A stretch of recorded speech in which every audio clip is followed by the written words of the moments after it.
మా గురువు గారు డాక్టర్ నేరల వేణుమాధవ్ గారు ఒక మాట చెప్తూ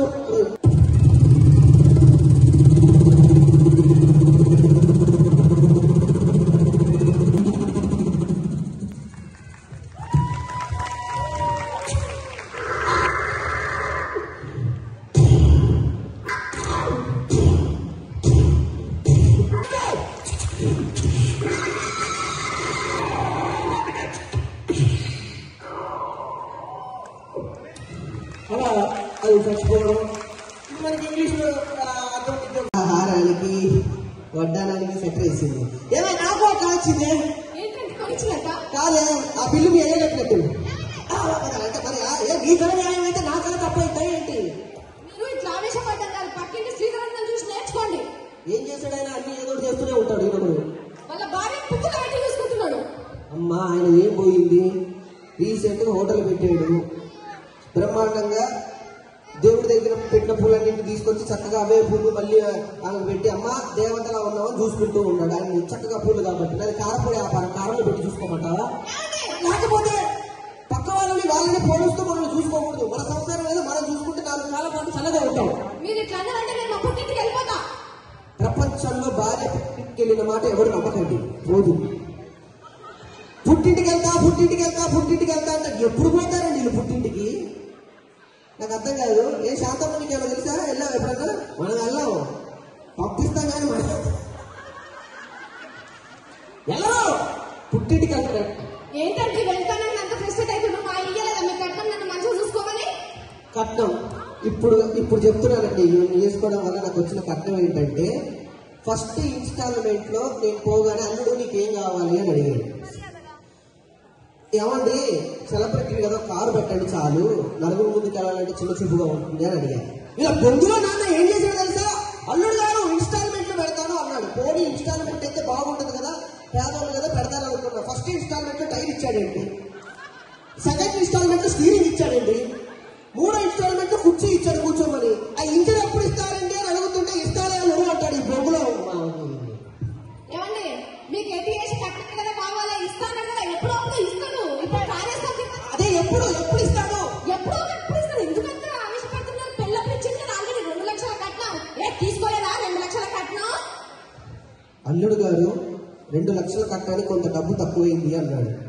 ఏదో తక్కువైంది కదా అకౌంట్లో వేస్తాడు అనుకున్నా. రూపాయి చేతులు పెట్టి మిగతా డబ్బు తక్కువ పడింది అన్నాడు మీ నాన్న. మా నాన్న తెలివి ఉన్నదండి. ఏమండి లండన్ వచ్చిన దగ్గర నుంచి అందరు నాకు గుడ్ల రహస్యం అడుగుతున్నారు. నీ గ్లో రహస్యం అడుగుతున్నారు? నీ శిరోజాల రహస్యమా? చెప్పు మరి. మహిళా మనులమ్మ నువ్వే అడిగా ఇంటికి రాగానే ఏంటి కుర్ర రహస్యం అని చెప్పు. మరేమో పొద్దున మంచిగా నూనె పెట్టుకుంటా, పొద్దున మధ్యాహ్నం కుంకుడు గారు పెట్టి మంచిగా తల స్నానం చేస్తా. ఓకే మళ్ళీ నైట్ మంచిగా నూనె పెట్టుకుంటా. మళ్ళా పడుకునే ముందు కొక్కానికి తీస్తుంది, విగ్గు తీసి కొక్కానికి తీసి పడుకుంటుంది. అంతేనా?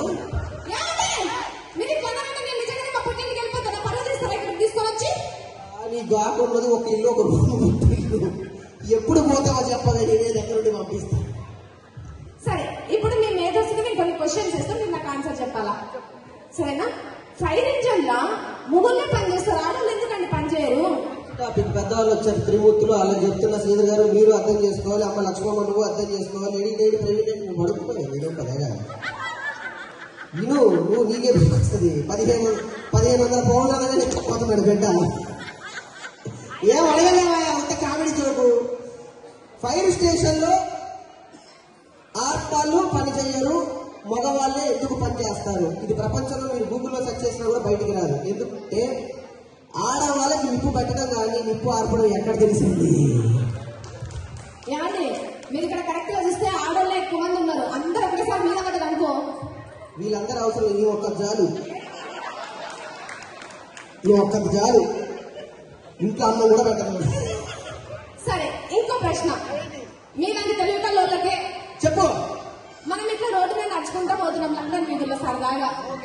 ఒక మూట కనిపించింది, ధనమున్న మూట, ఇంకో మూట జ్ఞానమున్న మూట. మీరు ఆ 2 మూటలలో ఎక్కువ మూట తీసుకుంటారు? మగవాళ్ళు చాలా మేధస్తున్నారు, జ్ఞానం ఉన్న మూట తీసుకుంటాము. అవును, ఎవరికి ఏది లేదో అదే తీసుకుంటారు. ఎక్కువ వేషాలకు నేను ఎడవలతో మాట్లాడటం మానేస్తున్నా. నేను మాట్లాడతానండి, మాట్లాడతా. సరే, ఇంకొక డౌట్ చెప్పు. ఆడవాళ్ళు భర్తలకు భర్తకు తేడా ఏంటి అని ఒక ప్రశ్న వేసుకున్నానండి ఒక మీటింగ్ లో. మీకేమైనా తెలుసా? వినాలి, బట్టలకు భార్యలకు తేడా, భర్తలకు బట్టలకు తేడా. బాబా మంచిది. ఏం లేదే, బట్టలు ఉతికాక వేసుకుంటారు, భర్తల్ని పెళ్లి చేసుకున్నాక ఉతుకుతారు, అంతే తేడా. రెండింటికి తేడా లేదు. నాకు ఇప్పుడు అలవాటు అయింది ఇది. ఆ క్లారిటీ మీకుంటే చాలండి. పని చేసుకోండి చాలు, ఇక అర్థమైందా? ఇంతేనా? ఒక బైక్తో ఇంకేమి చేయలేదు. అయ్యో అవునండి, అసలే మనం చాలా పేదరికంలో ఉన్నాం ఇప్పుడు. ఎల్లు.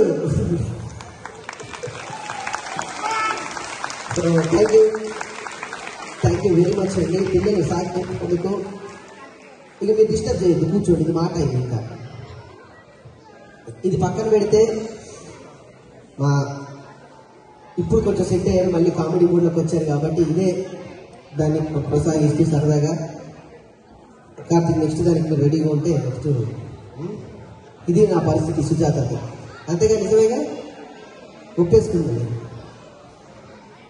ఎక్కడికి వెళ్ళినా నాకంటే ఒక మంచి మళ్ళీ ఇష్టం. అమ్మ నువ్వు ఇప్పించదు తల్లి లక్ష్మీదేవి సరస్వతి, ఇంకేమొద్దు మనకి. ఒక్క మైక్తో అడ్జస్ట్ అవుతుంది ఈరోజు.